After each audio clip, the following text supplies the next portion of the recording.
یہ بات ہے یمن اور حبشہ کے بادشاہ ابرہہ کی کہ جس نے شہر صنعا میں ایک گرجا گھر بنایا تھا اور اس کی خواہش تھی کہ حج کرنے والے بجائے مکہ مکرمہ کے صنعا میں آئے اور اس گرجا گھر کا طواف کرے اور یہی حج کا میلہ ہوا کرے۔ چنانچہ قریش کے قبیلے بنو کنان کے ایک شخص نے آپے سے باہر ہو کر صنعا کا سفر کیا اور ابرہہ کے گرجا گھر میں داخل ہو کر پیشاب پیخانہ کر دیا اور اس کے در و دیوار کو نجاست سے آلودہ کر ڈالا۔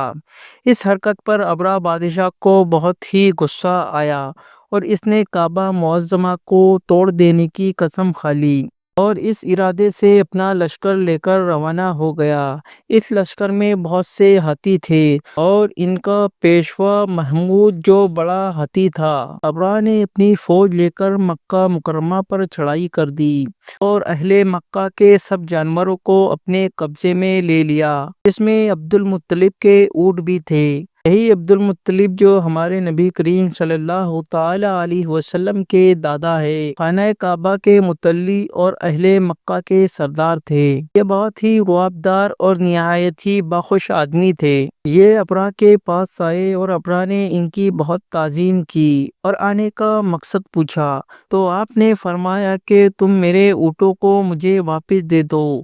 یہ سن کر ابرہہ نے کہا کہ مجھے بڑا تعجب ہو رہا ہے کہ میں تو تمہارے کعبے کو توڑنے کے لیے فوج لے کر آ رہا ہوں، جو تمہارے اور تمہارے باپ دادا کا بہت مقدس و محترم مقام ہے۔ آپ نے اس کے بارے میں کچھ بھی مجھ سے نہیں کہا، صرف اپنے اونٹوں کا مطالبہ کر رہے ہیں۔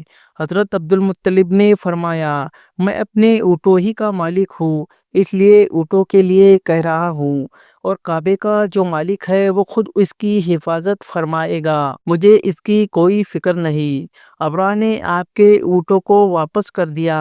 پھر آپ نے قریش سے فرمایا کہ تم لوگ پہاڑوں کی گھاٹیوں اور چٹانوں پر جا کر ٹھہر جاؤ۔ چنانچہ قریش نے آپ کا مشورے پر عمل کیا۔ اس کے بعد حضرت عبد المطلب نے کعبے کا دروازہ پکڑ کر بارگاہ الہی میں کعبے کی حفاظت کے لیے خوب رو رو کر دعائیں مانگی اور دعا سے فارغ ہو کر آپ بھی اپنی قوم کے ساتھ پہاڑ کی چوٹی پر چڑھ گئے۔ ابرہہ نے جب صبح تڑپ کر اپنے لشکر کو لے کر کعبہ مقدسہ پر دھاوا بول دینے کا حکم دے دیا اور ہاتھیوں کو چلنے کے لیے اٹھایا، لیکن ہاتھیوں کا جو پیشوا، جو سب سے بڑا ہاتھی محمود تھا، وہ کعبے کی طرف نہ چلتا تھا، جس طرف اس کو چلاتے تھے چلتا تھا، مگر کعبہ مکرمہ کی طرف جب اس کو چلاتے تھے تو وہ بیٹھ جاتا تھا۔ اتنے میں اللہ تعالیٰ نے سمندر کی جانب سے پرندوں کا لشکر بھیج دیا اور ہر پرندے کے پاس 3 کنکریاں تھی،